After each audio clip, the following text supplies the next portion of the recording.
Kita-kita FM, Suara Rakyat Malaysia. Di sini kita bukan sekadar menyampaikan cerita, kita menganalisis, menilai, dan mengupas isu yang membentuk masa depan rakyat. Hari ini kita cerita berita dari Sinar Harian. PRN Johor Pihak terbuka jalin kerjasama bentuk kerajaan negeri demi rakyat. Persoalannya, adakah kenyataan ini benar-benar demi kestabilan Johor atau satu strategi politik menjelang hari pengundian? Mengapa Pakatan Harapan memilih untuk membuka pintu kerjasama sedangkan beberapa parti lain masih berkeras dengan pendirian masing-masing? Dan yang paling penting, adakah rakyat Johor akan menerima idea kerajaan gabungan selepas pilihan raya, atau mereka lebih mahukan satu gabungan yang memperoleh mandat jelas? Pilihan Raya Negeri Johor kini memasuki fasa yang semakin menarik. Setiap hari muncul kenyataan baharu daripada pemimpin parti politik. Ada yang menyerang lawan. Ada yang mempertahankan manifesto. Ada yang memperkenalkan calon.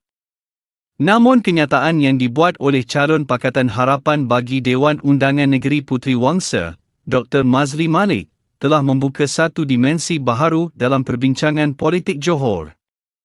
Beliau menyatakan bahawa Pakatan Harapan terbuka untuk bekerjasama dengan mana-mana parti politik selepas pilihan raya negeri sekiranya kerjasama tersebut mampu menjamin kestabilan pentadbiran dan memberi manfaat kepada rakyat Johor.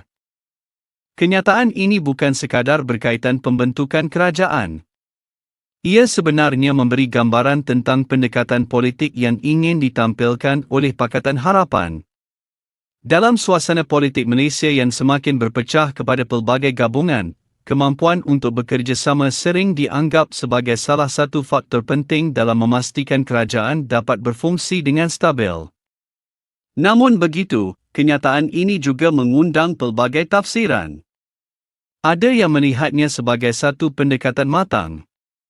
Mereka berpendapat bahawa dalam sistem demokrasi moden, tiada salahnya parti-parti politik mengetepikan perbezaan demi memastikan kerajaan dapat ditubuhkan dengan lancar.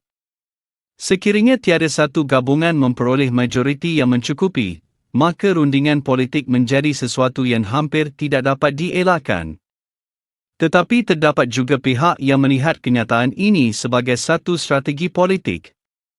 Mengapa? Kerana sebelum pilihan raya selesai, kenyataan mengenai kerjasama pasca pilihan raya boleh memberi isyarat bahawa sesuatu gabungan sedang bersedia menghadapi kemungkinan tiada pihak memperoleh kemenangan mutlak. Dalam pilihan raya negeri, perkara seperti ini sentiasa menjadi perhatian pengundi. Sebahagian pengundi lebih suka mengetahui dengan jelas siapa yang akan mentadbir jika mereka mengundi sesuatu parti. Sebahagian lagi tidak kisah tentang gabungan asalkan kerajaan yang dibentuk nanti stabil dan mampu menyelesaikan masalah rakyat. Jadi kenyataan seperti ini sebenarnya mempunyai dua kesan.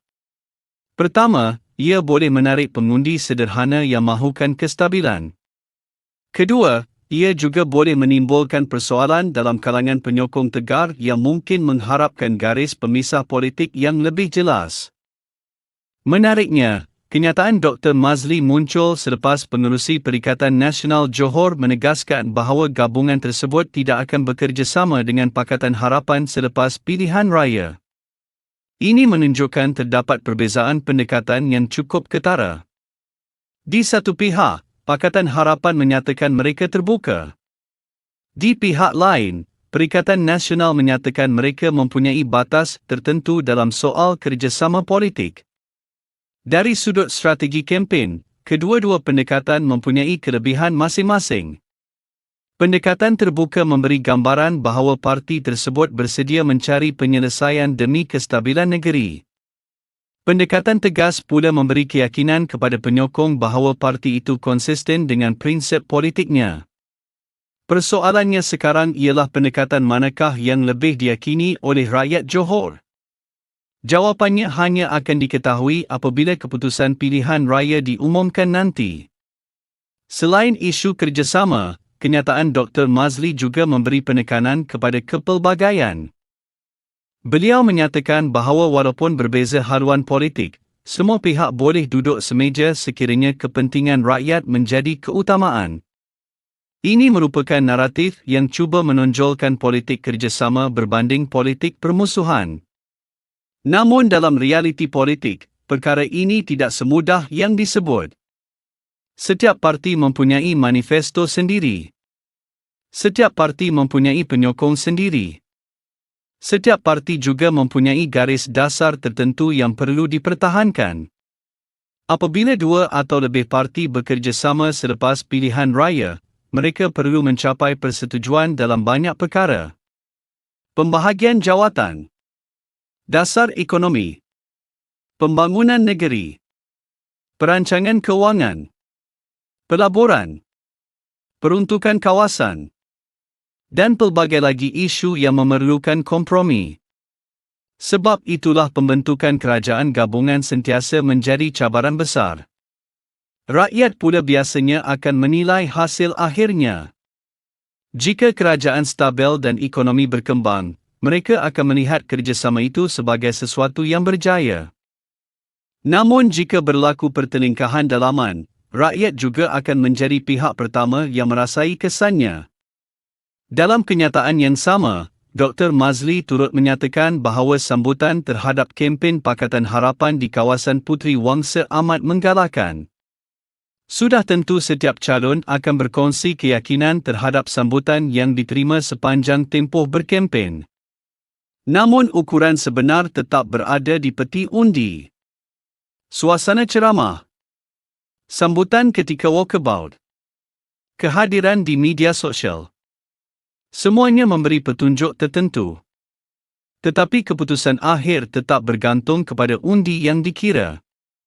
Beliau juga menyeru anak-anak Johor yang berada di luar negeri supaya pulang mengundi. Seruan seperti ini bukan sesuatu yang luar biasa. Hampir semua parti politik melakukan perkara yang sama apabila menghampiri hari pengundian. Mengapa? Kerana jumlah pengundi luar sering menjadi faktor penting dalam banyak kawasan. Jika kadar keluar mengundi tinggi, keputusan boleh berubah. Jika kadar keluar mengundi rendah, peluang sesetengah parti juga boleh berubah. Justru semua parti sedang berusaha memastikan penyokong mereka pulang mengundi. Dalam pilihan raya negeri Johor kali ini, ramai penganalisis berpendapat bahawa beberapa kawasan masih sukar diramalkan. Terdapat kerusi yang dilihat selamat. Terdapat juga kerusi yang benar-benar kompetitif. Malah ada kawasan yang dijangka ditentukan oleh majoriti yang sangat kecil. Dalam keadaan seperti ini, setiap undi mempunyai nilai yang besar. Satu lagi perkara yang menarik ialah perubahan cara parti-parti bercakap mengenai pembentukan kerajaan. Dahulu kebanyakan parti lebih menumpukan kepada kemenangan mutlak. Kini semakin banyak kenyataan yang menyentuh kemungkinan kerjasama selepas pilihan raya. Ini mungkin mencerminkan perubahan lanskap politik Malaysia. Sistem pelbagai gabungan menyebabkan parti-parti perlu bersedia menghadapi pelbagai kemungkinan. Namun akhirnya, rakyat akan membuat penilaian berdasarkan beberapa perkara utama. Siapa yang mempunyai dasar paling meyakinkan? Siapa yang mempunyai calon paling dipercayai? Siapa yang mampu mentadbir dengan baik? Dan siapa yang benar-benar meletakkan kepentingan rakyat mengatasi kepentingan politik? Apa yang pasti, kenyataan mengenai keterbukaan untuk bekerjasama akan terus menjadi antara isu yang diperhatikan sepanjang baki kempen. Pihak lawan mungkin akan menggunakan kenyataan itu sebagai bahan untuk berkempen. Penyokong pula mungkin melihatnya sebagai bukti kematangan politik. Bagi pengundi atas pagar, mereka akan menilai sama ada kenyataan tersebut benar-benar memberi keyakinan atau sebaliknya. Akhirnya, dalam sistem demokrasi, semua hujah, semua manifesto, semua janji dan semua strategi politik akan diuji melalui satu perkara sahaja, iaitu undi rakyat. Sama ada Johor nanti memperoleh kerajaan dengan majoriti yang jelas ataupun kerajaan yang memerlukan kerjasama antara beberapa parti, keputusan itu akan ditentukan sepenuhnya oleh para pengundi.